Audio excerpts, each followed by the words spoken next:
There have been some pretty hot online leaderboards competitions on the Atari VCS these first few years, but Avian Knights is the first game to put esports money behind it. Avian Knights brings esports to the VCS in a hugely ambitious way, but it's not just branding and hype. The game itself is rock solid, with deep balance, tons of strategy, and a massive number of options to pick from. Avian Knights is a solid contender so far for VCS Game of the Year. I think in general it's safe to say I'm not a big fan of esports.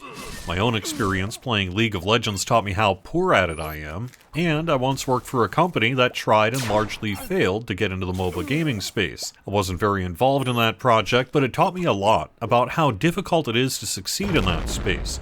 When you don't just have to make a great game and market it perfectly, but also somehow hit the game hype lottery and create a massive worldwide player base, then keep their attention in a field of constant new competition that has a few big players, with the rest largely failures. Big money prizes, ads, sponsorships, team politics, large arena events, local, regional, and national competitions, and beyond. It's tough. The costs are astronomical, and the small father and son duo of All-in-One Games has clearly spent a lot of time thinking about it. I don't think Avian Knights is aiming to topple Fortnite, but they've got the gameplay right for esports success, and their focus appears to be on building a core community through a partnership with the Major League esports app. If there's such a thing as big indie, they seem to be aiming for it, and we'll see if they find the audience to launch and maintain their game. Thankfully, getting the app and signing up for a Major League esports account was painless and worked fine. Note that you don't have to and probably shouldn't use your real full name and hometown location when signing up. If you do, that information will be publicly available to anyone who looks at the standings. There are daily, monthly, and full-year competitions in addition to frequent limited duration tournaments like the VCS tournament that coincided with launch.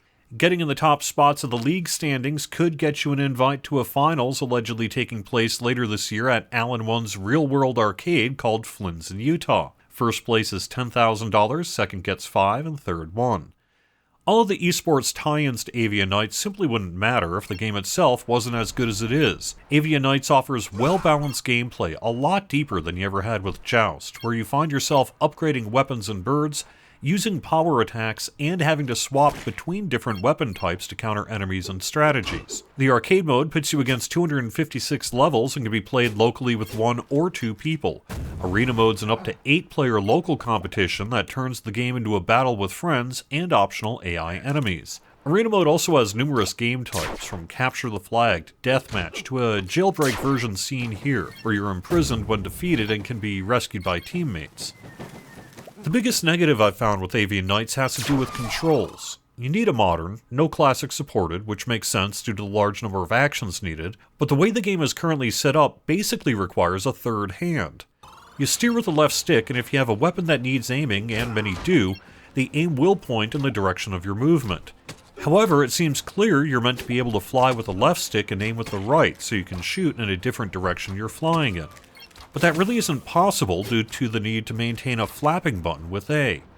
X shoots your bird's power-up attacks, B executes your knight's weapon attack. You can use left trigger as an alternate to attack, and right trigger as an alternate to flap, but flapping with right trigger's as ridiculous as you'd think. The right stick also moves your knight when it's off the bird, and Y will have your knight jump. It's a lot to control, and it works generally fine once you've had a bit of practice, but it feels incomplete. A keyboard and mouse setup using WASD to move the bird, mouse to aim, left mouse button to flap, right to attack, with something like space for a special attack, seems like it would make a lot more sense and lead to better scores. Another option would be to keep the controller and use the left trigger to flap, hold L2 down to auto flap. I realize that might be too controversial for a Joust-like, but it would allow for movement to be controlled with the left hand, and aiming and firing controlled with the right, in a way that doesn't have you trying to maneuver the right stick with the same thumb you need to use to flap with. The current setup works at the expense of being able to aim at enemies in any direction, but it feels like the only real mistake in a game that's otherwise very smartly considered. All-in-One clearly has ambitious plans for Avian Knights. The game itself features a comic book and soon-to-be buyable tabletop game.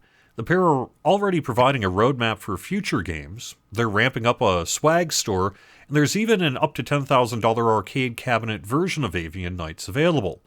In some ways, the ambition on display feels more aspirational than likely to happen, but All-in-One has absolutely nailed it with Avian Knights, so who knows?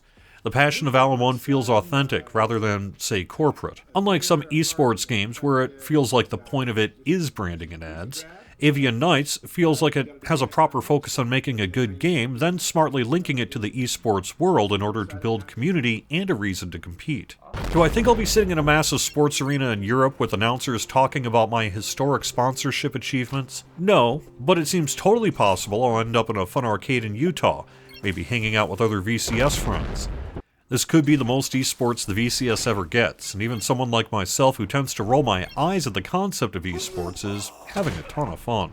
Thanks for watching. I'll have more game reviews in the coming weeks as the summer heats up. Liking helps spread the word about the channel, and subscribing gets these videos in your feed. Have fun!